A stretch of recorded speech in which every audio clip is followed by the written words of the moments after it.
di dalam sejarah abad ke-20 berkembang begitu banyak logika ya. Jadi ada logika yang disebut sebagai, kalau kita lihat dari prinsip logika klasik tadi kan, law of non-contradiction. Jadi ada sistem logika lain namanya logika paradoks, ditemukan oleh para logikawan berhasil dan di fine tune, dikembangkan oleh Graham Priest dari Australia. Nah ini adalah satu logika yang menolak hukum kontradiksi tadi.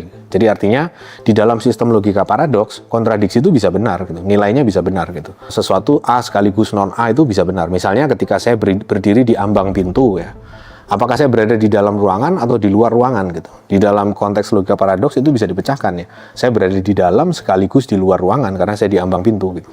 Nah, itu adalah satu bentuk penerapan populer dari logika paradoks. Dia banyak sekali dipakai untuk menerangi atau meneliti pemikiran-pemikiran yang mengandung kontradiksi gitu ya. Tetapi sifatnya kontradiksi yang tidak terelakkan. Misalnya kalau kita bicara filsafat timur gitu ya.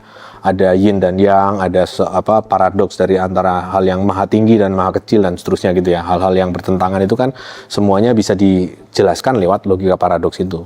Yang kalau dilihat dari kacamata logika klasik otomatis salah gitu. Tapi kalau kita geser kacamatanya, kita ubah jadi logika paradoks, dia bisa jadi benar gitu ya.